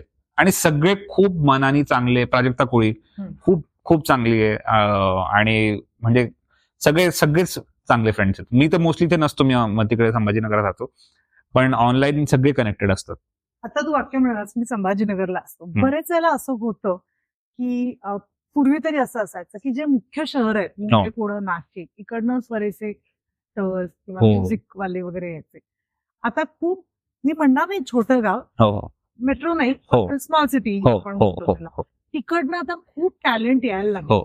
तर त्याच्याबद्दल तुझं काय मत आहे की येणाऱ्या मुलांबद्दल, आणि तुझं स्वतःचं पर्सनल मत काय? नाही, मला तर शहर खूप आवडतं ते, कारण मी इथे येतो काम करून, परत तिथेच जातो. मला तिथेच आवडतं जास्त. इथे घर आहे, पण आता मी 15 दिवस असतो इकडे आणि मग 15 दिवस तिकडे, असं करतो मी. पण तिकडून येते, कारण हे फक्त संभाजीनगराचंच नाहीये, पण खूप अशा लहान छोट्या छोट्या शहरांमधनं लोक पॉपअप होत आहेत हळूहळू. That is all because of the internet. की ऍक्सेस आधी नव्हताच ना. आधी पण असतीलच हे लोक सगळे, पण तेव्हा त्यांना मुंबईला यायला लागत असावं, पुण्याला यावं लागत असेल. ते आता नाही होत तसं. तुम्ही व्हिडिओ टाका आणि लोक तुम्हाला ओळखतात बाय फेस, बाय नेम. तुमच्या नावानी, तुमच्या कामानी, तुमच्या फेसनी तुम्हाला ओळखतात. तर ते फक्त इंटरनेटमुळेच पॉसिबल आहे. इट इज म्हणजे आपलं, it is a blessing for people like me, ज्यांना कुठल्या तरी एका छोट्या जागेवर बसून जग बघायची आणि एक्सपिरियन्स करायची संधी मिळते. तू म्हणालास की तू इंजिनियर होतास. हो. आणि एक सर्वसामान्य कुटुंबातनं जेव्हा मुलं येतात तेव्हा डॉक्टर, इंजिनियर, काय जे काय व्हायचं, डॉक्टर, इंजिनियर, बँकेत नोकरीला किंवा गव्हर्नमेंट. पण तू ह्या प्रोफेशन मध्ये येणार आणि वेगळं काहीतरी करणार असं म्हणतात, ते घरच्यांचा तुला किती सपोर्ट? घरच्यांचा ऍक्च्युली आधीपासून सपोर्टच होता. उलट ते प्रोत्साहन द्यायचे मला, की बाबा तू हे, म्हणजे वडील मोस्टली, की हेच कर तू, काय करतो, हे कीबोर्ड वाजव, कुठलं गाणं केलं, हे केलं का, ते केलं का, ते गाणं तू असं कर, हे असं करून बघ, हे असं तुला मजा येईल, असं होतं. म्हणजे अगदी आधीपासून आईचं पण आणि दोघांचं पण असं म्हणणं होतं की बस फक्त फेल नको होऊ, बाकी तू नुसतं पास होत राहा, फक्त पुढे पुढे जात राहा, फक्त अडकू नको कुठे. मग परत 1 वर्ष गेलं, मग इट इज व्हेरी बोरिंग. मग म्हणून आईचं होतं की इंजिनिअरिंग करून घे, तुला काहीच समजा नाही जमलं फायनान्शियली, कमर्शियली, तर एक आपल्याकडे नोकरी मिळेल एवढं आपल्याकडे काहीतरी पाहिजे. तर मलाही ते तेव्हा लॉजिकल वाटलं की हो बाबा काय, पण तेव्हा माहिती नव्हतं ना की असं होईल, तेव्हा इंटरनेटही नव्हतं एवढं पॉप्युलर. तर मी म्हटलं ठीक आहे, करून घ्या. पण आणि ते प्रत्येक दिवस जो इंजिनिअरिंगचा मला एक एक क्षण लक्षात आहे की मी कसा काढलाय तिकडे. मला खूप बोर व्हायचं. मला असं वाटायचं मी प्रत्येक लेक्चरमध्ये असे डोळे बंद होत आहे आणि बघतोय कधी संपतंय आता. मी खूप म्हणजे मला बिलकुल इच्छा नव्हती, पण मी कसं कसं तरी ते करून संपवलं, पूर्ण केलं. कारण मला वाटलं होतं की आता मी समजा अर्ध्यात सोडलं तर मला आयुष्यभर खूप वाईट वाटेल की मी सुरू केलं तर ऍटलीस्ट संपवायला पाहिजे होतं. तर मी कसं तरी करून ते संपूनच टाकले. आणि ज्या दिवशी संपलं तेव्हापासून मी त्या दिवशी आलो, तेव्हा औरंगाबादला आलो आणि त्यानंतर मग म्हणलं 2-4 दिवस मी काहीच करणार नाही. मग काहीच केलं नाही, नुसतं मित्रांसोबत इकडे तिकडे जायचं. आणि मग मी जे स्टुडिओमध्ये घुसलो ते मी आता स्टुडिओमध्येच आहे अजून सुद्धा. पण तुझं स्वतःचं म्युझिक प्रोडक्शन आहे. हो. माझं म्हणजे सेटअप आहे घरी आणि आता मी लेबल पण सुरू केलं लास्ट इयर वायम ओरिजिनल्सच्या नावाने. त्यात मी आपले ओरिजिनल फुल लेंथ कॉम्पोजिशन रिलीज करतो. ओके. पण मग आता तुझ्या आईला पण आम्ही काही काही व्हिडिओज मध्ये पाहिलं. हो. तिला पण आवड आहे सगळं असं करण्याची? हा, ते कॅमेऱ्याशी ते कम्फर्टेबल आहेत खूप, दोघं सुद्धा. आणि आई आणि बाबा दोघं सुद्धा कॅमेऱ्याशी कम्फर्टेबल आहे आणि त्यांना तर आता माझ्यामुळे थोडं ह्याच्याबद्दल पण कळायला लागले. तर ते माझ्यापेक्षा जास्त कळतं ऍक्च्युली त्यांना आता. आणि ते मला सांगत असतात की तू असं कर. आणि माझे बाबा ऍक्च्युली खूप क्लोजली फॉलो करतात सगळं आणि ते मला रेकमेंड पण करतात की तू बरेच दिवस झाले व्हिडिओ का नाही टाकला, आता तू टाकायला पाहिजेस, आता उशीर झालाय जरा, तू एक व्हिडिओ असा टाक म्हणजे त्याच्याने काय ना पुढचे आपले 2 आठवडे जातील, तुझा ब्रँड व्हिडिओ पण येतोय ना, मग ते सर कंबाईन. तर ते खूप क्लोजली फॉलो करतात. ते मला व्हिडिओज पाठवतात की बघ तू ह्याच्यावर काही सुचतंय का तुला, ह्याच्यावरती बघ. तर ते खूप सपोर्टिव्ह आहेत तसे आणि इंटरेस्टेड पण आहे. त्यांना सुद्धा त्यांचं असं म्हणणं आहे आपण एकदा फिल्म बनवूया मस्तपैकी, माझ्याकडे ही स्टोरी आहे आणि आपण असं करूया आपण, आणि तू ते त्यांच्याशी भेटला ना, त्या प्रोड्युसरशी बोल, आपण माझ्याकडे एक स्टोरी आपण असं करूया. आणि म्हणजे मी वेळ ठेवलाय, आपल्याला एक फिल्म बनवायची असेल तर आपण मस्त 6-8 महिने काढून एक मस्त फिल्म बनवूया. क्या बात आहे सर. तर या पण आता जसे तू हिंदी मॅशअप केलं तसं तू एक मराठी पण केलंस डायलॉग मॅच. धनंजय माने इथे राहतात का आणि महेश कोठाऱ्यांचं. हा, ते मी नव्हतं केलं. तू नव्हतं? नाही. हा, तो आय थिंक त्याचं नाव रोहित आहे, आय थिंक त्या मुलाचं नाव. तो पण भारी करतो, ते पण भारी झालं. मराठी गाणे करत एखादं? मराठी मी सांगतो, मी अल्गोरिदमला केटर करणारा माणूस आहे. तर मराठी मी स्टोरी पण टाकतो ना कधीतरी मराठीमध्ये बोलून. तर मला अर्ध्यापेक्षा जास्त लोकांचं की भैया समज मी नाही आ रहा क्या बोल रहे हो. तर ऑडियन्स जी आहे ती सगळीकडनं आलेली आहे त्या व्हायरल व्हिडिओमुळे. तर मला मराठीमध्ये आता मी जो दुसरा चॅनल रँडम मुखाटे सुरू केलाय त्याच्यावरती मी मराठीत व्लॉग्स टाकतो. तर तिकडे सुद्धा लोक म्हणतात की समज में नहीं आ रहा है भैया क्या बोल रहे हो. कारण मराठी अशी म्हणजे हिंदीवाल्यांना तरी कळून जातात, म्हणजे नॉर्थवाल्यांना तर असं वाटतं काहीतरीच बोलतोय, काही कळत नाही. पण मला वाटतं इतकी अवघड नाहीये, कोणाला नसेल कळत तर समजून जाईल. पण त्यामुळे मी मराठी पोस्ट नाही केलेलं अजून काही, पण मी बनवून काहीतरी रोहित सोबत काहीतरी करेल कधीतरी. आणि तसंच कारण का मराठीमध्ये ना ऍक्टर्स पेक्षा पण राजकारणी खूप काय काय बोलतात. हो. त्याचं नक्कीच हो. हा, मी केलं होतं एकदा, फडणवीसांवर केलं होतं. हा, नाही मी हे केलं होतं, काहीतरी त्यांनी कुठेतरी युती केली होती आणि म्हणलं आणि असं म्हणलं होतं की मी करणार नाही. तर त्याच्यावरती मी ट्रॅक बनवला होता, तो आहे आय थिंक आहे जुनी गोष्ट येईल किंवा ते होतं ना हो झाडी आणि काय डोंगर. आपल्याकडे आहेत हो, कॉन्टेंट खूप आहे. प्लीज नक्की मराठी लोक बघतात. जरूर. तसं तू आई आणि वडील म्हणाले तसं आयुष्याचा एक अविभाज्य भाग आहे तुझी बेटर हा बायको अल्पना. सो अल्पनाविषयी काय सांग? काही नाही, आता माझं लव्ह मॅरेज. हा, फेब्रुवारीमध्ये लग्न झालंय आता, ह्या वर्षीच झालंय. आणि नाही, मी तिला आधीच भेटलो 2020 व्हिडिओ व्हायरल व्हायच्या आधीच मी भेटलो होतो, लॉकडाऊनच्या आधीच थोडंसं. तर एका म्युच्युअल फ्रेंड थ्रू भेटलो होतो आणि 2022 नंतर आम्ही डेट करायला लागलो. आता 24 मध्ये आम्हाला वाटलं की लग्न करून घेऊया, तर अगदी इंटिमेट लग्न केलं, एकदम जवळच्या लोकांना बोलून घरात लग्न केलं, कुठलंही मंगल कार्यालय न घेता. आम्हाला वाटलं की ह्याला खूप प्रायव्हेट पर्सनल ठेवायला पाहिजे. तर इन्व्हिटेशन कार्ड पण जे होतं आमचं, जे बनवलंय आम्ही, ते स्वतः डिझाईन केलं होतं आम्ही. ती आर्किटेक्ट स्वतः सुद्धा बाय क्वालिफिकेशन, पण ती आता तिचा बिझनेस चालवते, तिचा हे ऑन्टरप्रेनर आहे ती. तर स्वतः इन्व्हिटेशन कार्ड बनवलं, स्वतः डिझाईन केलं आम्ही दोघांनी मिळून, स्वतः फोटो काढला स्वतःचाच, तोच त्याच्यावरती टाकला, तोच लोकांना पाठवला. आणि मला असं वाटलं की कुठल्याही पब्लिक प्लेसवरती जाऊन लग्न करण्यापेक्षा आपण ज्या घरात राहणार आहोत तिचेच लग्न केलेलं चांगलं राहील. लग्नही आम्ही काही लग्न खूप मोठं नाही केलं, नुसतं रजिस्ट्रारला बोलवलं, सह्या केल्या आणि एंगेजमेंटही नाही केली, डायरेक्ट लग्न केलं. आणि एंगेजमेंट उलट आम्ही रिंग एक्सचेंज लग्नानंतर केली, कारण आम्हाला वाटलं की हे लग्न तर एक फॉर्मॅलिटी, पटकन आपल्याला तर सोबत राहायचंच आहे, तर हे मध्ये या लोकांचं काय. तर त्यात फक्त आम्हाला हे सगळं कन्व्हिन्स करायला पेरेंट्सला दोघांच्या थोडासा वेळ लागला. म्हणजे 2 कॉन्व्हर्सेशन असं केलं की त्यांनी पण जास्त काही हे केलं नाही आणि स्मूथ लग्न केलं, एकदम स्मूथ ट्रान्झिशन. म्हणजे आम्हाला दोघांना ते असं खूप ड्रामॅटिक करायचं नव्हतं की असं काहीतरी खूप मोठं होतंय. त्यामुळे आम्हाला तर लग्न झाल्यावर जास्त काही फरक वाटत पण नाही, तर आम्ही त्याला स्मूथ करून टाकलं. आणि काय नाही, मस्त जेवलो. जेवण खूप मस्त होतं आमच्या लग्नाचं. कोणालाही संभाजीनगरात विचारून घेणं, खूप मस्त जेवण. माझं पहिली अट माझी हेच होती की गुड फूड आणि कोणाला लाईन मध्ये उभं राहायची गरज नाही पडली पाहिजे, तर लोकांना तिकडे वाढायला पाहिजे. आम्ही पंगत सारखं लावलं होतं आणि खूप मस्त पुरणपोळी पासून सगळं खूप मस्त होतं. क्या बात आहे. मग अल्पना आता जस्ट नवीनच लग्न झाल्याने अजून असं काही चिडणं भांडण झालं नसेल, पण झालं तर तुला कसं पटवतोस मग? नाही भांडतो ना, असं काही नाही. भांडतो आम्ही. लग्नाच्या आधीपासून भांडत होतो, आता तर भांडतो असं थोडं छान गातोस, मग हा. एखादं छान गाणं तिच्यासाठी.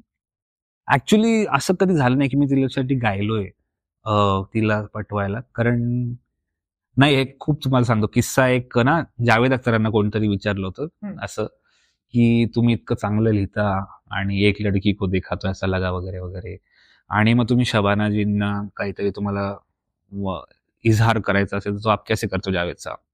तर त्यांनी विचार केला असा, ते म्हणे की तो आप जब किसी सर्कस में कोई काम करता है, उसके घर जाते हो तो वो उल्टा लटका होता है क्या बाहर. ये मेरा काम है, मैं घर पे हमेशा ऐसा नहीं होता हूँ.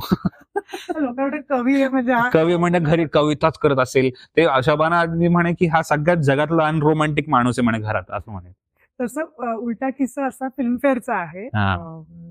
करण अर्जुनसाठी राखीजींना नॉमिनेशन होतं आणि बक्षीस ऑस्कर पद्धतीने असतं ना, नॉमिनेशन डिक्लेअर झाली. मी गुलजार साहेब स्टेजवर होते आणि त्यांना ते दिलं होतं नाव वाचा, तर त्यांनी फक्त उघडलं गुलजार साहेब, त्यांनी फक्त एवढंच म्हटलं होतं, अजी सुनती हो. अरे वा, तसं आहे, तसं कदाचित भांडून आले असते.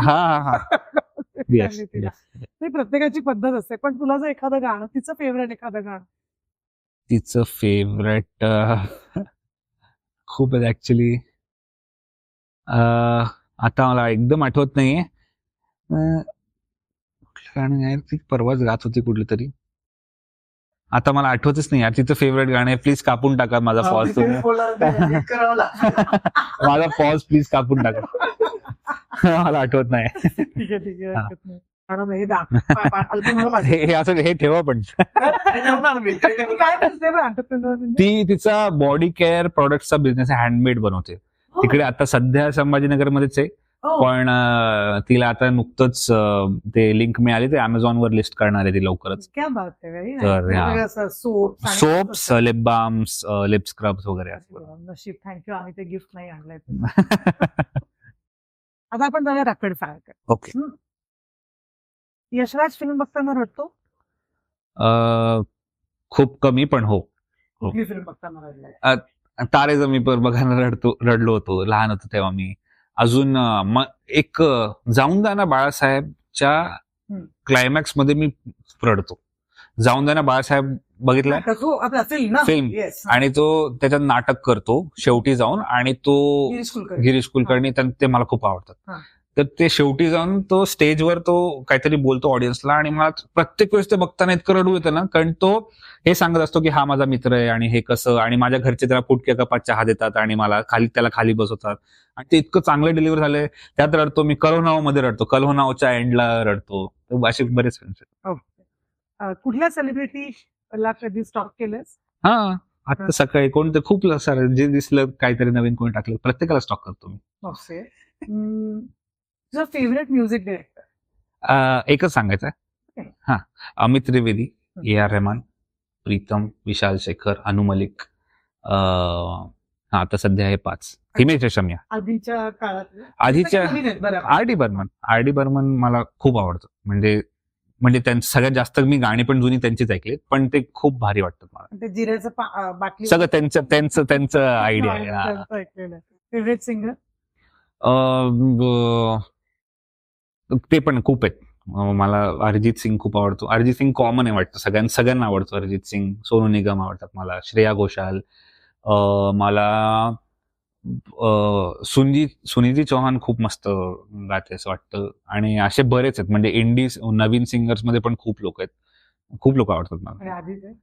आधीचे किशोर कुमार, रफी साहेब. मला सिंगिंगचं एवढं कळत नाही, म्हणजे कुठली चांगली गायकी एवढे मला अजून अंदाज येत नाही, पण हे सगळे आवडतात, हे सगळ्यांचे गाणे ऐकले, जुनी सगळ्यांनी आपण सगळ्यांच्या सगळे आवडतातच गाणे. तुला तुझ्यातली सगळ्यात कुठली गोष्ट आवडते?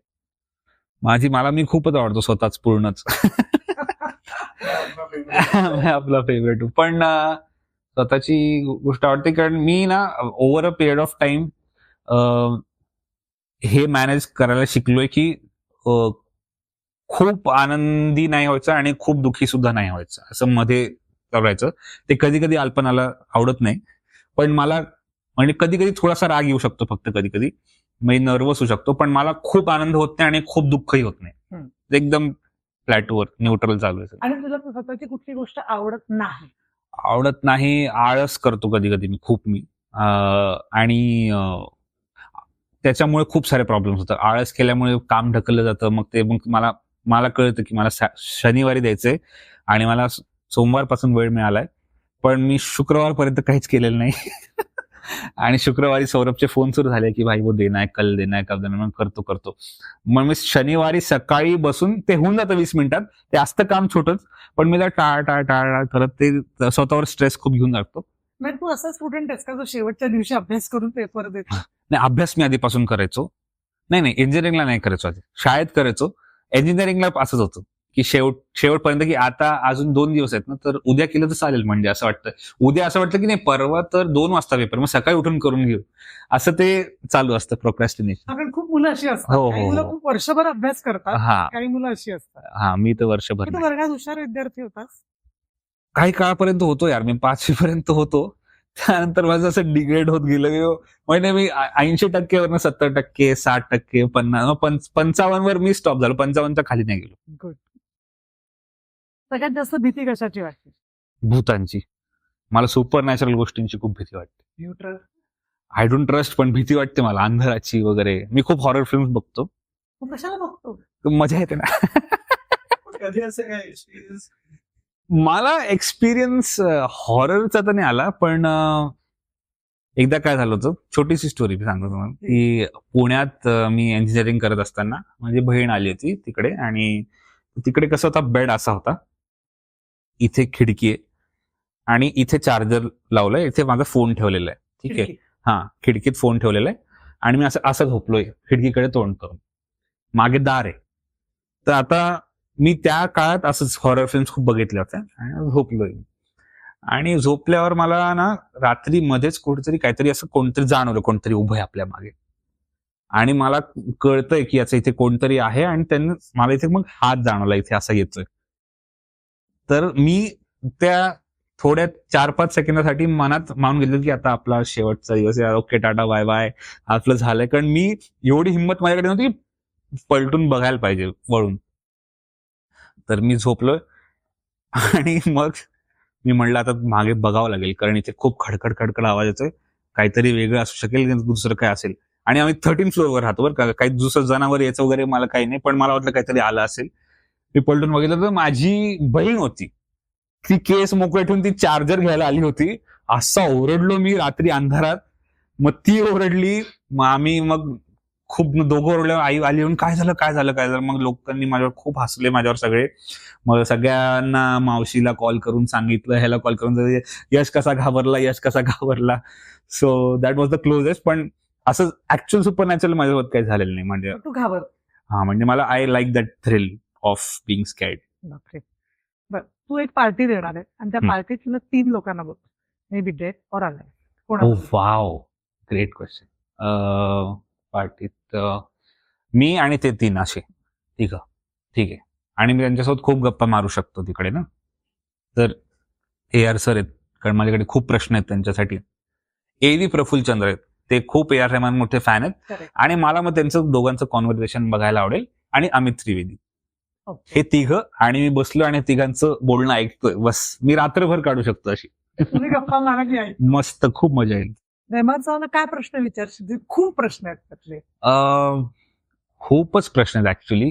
मला हे विचारायचंय की खूप मला डिटेल प्रश्न विचारायचे की बाबा तुम्ही आता हे तर ते प्रत्येक त्यांना लोक विचारतात आणि ते म्हणतातच की कुठून तरी येतं आणि ते मी फक्त हे करतो. तर मला वाटतं कुठून येतं आणि कसं येतं आणि मी कसं नंबर लावू तिकडे की मी परफेक्ट. तो नंबर मला द्या ना, कुठे कॉल लावायचा तिथून येतं ते पण मला असं वाटतं हे जे तू म्युझिक करतोस, ना.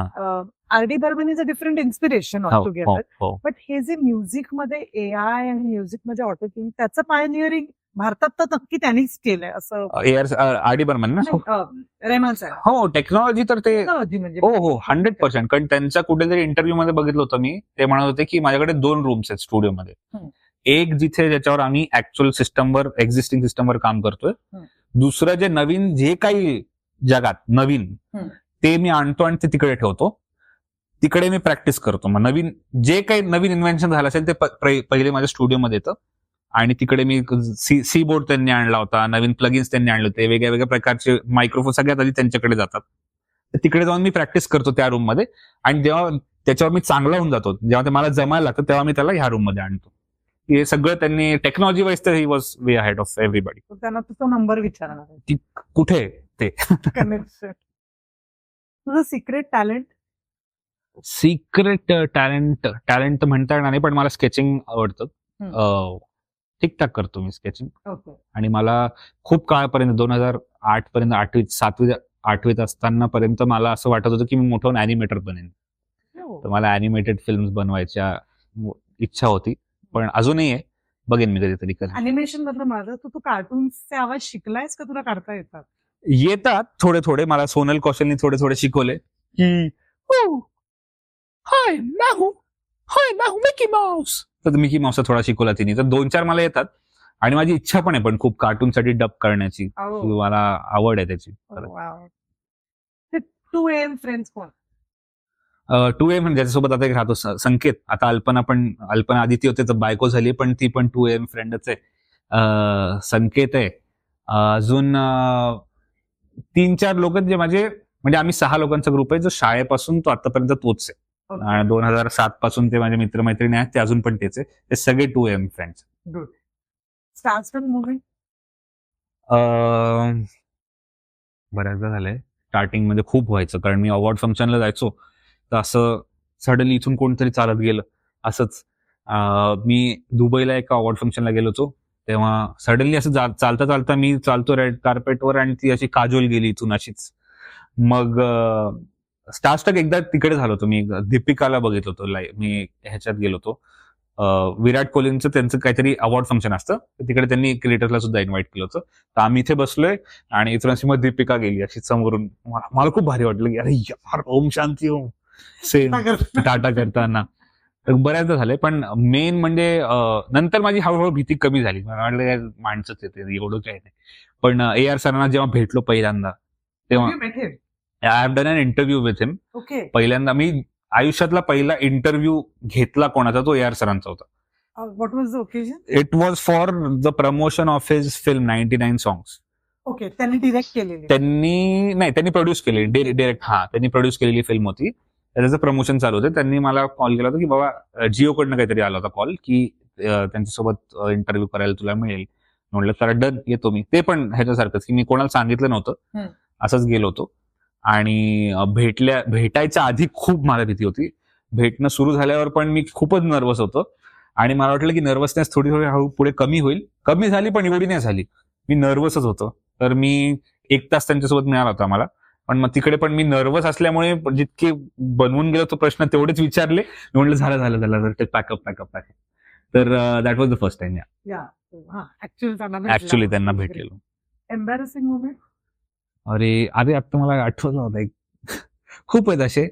एकदा नाही का एम्बॅरेसिंग, आता त्याला कसं म्हणायचं सांगता येत नाही, पण आता इथे मुंबईमध्ये काही पण होत राहतं बरं का. ठीक आहे, आता मला एवढी सवय नाही अजून. तर माझी एक मैत्रीण, तर ती कुठल्या तरी अवॉर्ड फंक्शनला आम्ही भेटलो होतो. अवॉर्ड फंक्शन काही तो इव्हेंट होता बँगलोरला, तिथे भेटलो. ती तिच्या एका मैत्रिणीसोबत आली होती बरं का. आणि मी म्हणलं अरे सुंदर आहे तुझी मैत्रीण. तर ते मला माहिती नव्हतं ते दोघी डेट करतात आपसात, हे मला माहिती नव्हतं. तर नंतर बोले मी म्हणलं तिला तेरी तुझी फ्रेंड सुंदर दिसते का, म्हणे ते क्या लगता मेरी फ्रेंड आहे वो, तुझे क्या लगता है, मला नाही आहे क्या. मग मला कळलं की अच्छा असं काहीतरी बाबा, हे वेगळं काहीतरी. म्हटलं की अरे नाही गुड, सॉरी सॉरी म्हणून मी निघून गेलो तिथून. नंतर ती खूप हसली माझ्यावर की असं आहे, असं काही पण होत राहते. एक दिवस तुला दुसरं कोणतरी जगायचा चान्स मिळाला, तू यशराज नाही, हा. दुसरं कोण, तर कोण म्हणून जगायला आवडेल आणि शाहरुख खान. आणि का? अरे शाहरुख खान बनून बघायला काय मजा येईल. म्हणजे शाहरुख खान मला खरंच जाणून घ्यायचं की त्याला कसं वाटत असेल की सकाळी उठल्यावर की तो शाहरुख खान आहे आणि तो देशातला जगातला टॉप स्टार्स पैकी आहे, आणि अशी कुठली जगातली रूम नसेल जिथे तो एंटर झाल्यावर त्याला रिस्पेक्ट नाही देणार कोणी, की ओळखत नसतील. कुठे पण जगात गेला त्याला डीडीए तर ओळखतात, युरोपमध्ये ओळखतात त्याला, तर अजून इंडियामध्ये तर आहेच. पण असं आपलं असतं ना असं की बाबा आपण ह्या रेस्टॉरंटमध्ये जाऊ, तिकडे मला लोक ओळखतात, तर तिकडे सर्व्हिस चांगली मिळेल. असं तुम्ही ह्या प्रिव्हिलेजला मल्टिप्लाइड बाय 1000 की जगात कुठेही गेलं त्याला स्पेशल सर्व्हिस मिळणार. तर एक दिवस मला उठून बघायचं की आता समजा मी त्याच्या घरात आहे आणि आय मीन मन्नत असं मन्नत मध्ये जायचं. मन्नत वा, क्या बात आहे.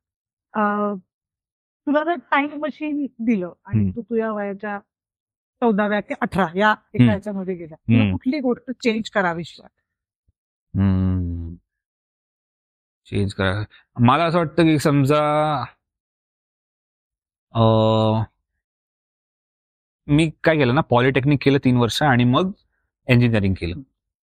तर पॉलिटेक्निक मध्ये काय झालं की माझे शाळेचे मित्र मैत्रिणी सगळे दुसरीकडे गेले. पॉलिटेक्निक मध्ये मी नवीन मित्र बनवले. ओके. तर मी समजा त्यांच्यासोबतच ते केलंच, कारण इंजिनिअरिंग तर मला इव्हेंच्युअली करायचंच होतं.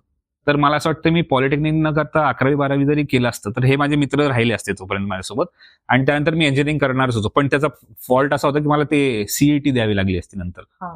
ते थोडा टेक्निकल प्रॉब्लेम हो गया. पण ही गोष्ट चेंज केली तरी बाकी सगळं सेमच राहिलं असतं, आणि एवढा माझा थोडा जो त्रास पॉलिटेक्निक मध्ये झाला तो कमी झाला असता असं मला वाटतं. थँक्यू सो मच इथे आलास. Yeah. खूप मनापासून गप्पा मारल्यात. आता मला जाता जाता गप्पा मस्ती आणि पॉडकास्ट विथ भार्गवी चिरमुलेबद्दल तुला काही गाणं सुचलं तर नक्की कर. 100% गप्पा मस्ती आणि काय, पॉडकास्ट विथ भार्गवी चिरमुले. गप्पा मस्ती आणि पॉडकास्ट विथ भार्गवी चिरमुले इतक्या मोठ्या नावाचं जर मला गाणं सुचलं तर मी नक्की करेन. पण नाही, तिथे आलास, मोकळ्या गप्पा मारल्या त्याबद्दल thank you. Thank you so much. Thank you. T shirt आहे जो Wow. माझ्या फॅशन्स कडनं आहे बर. आणि जोवीस क्लिनिक कडनं.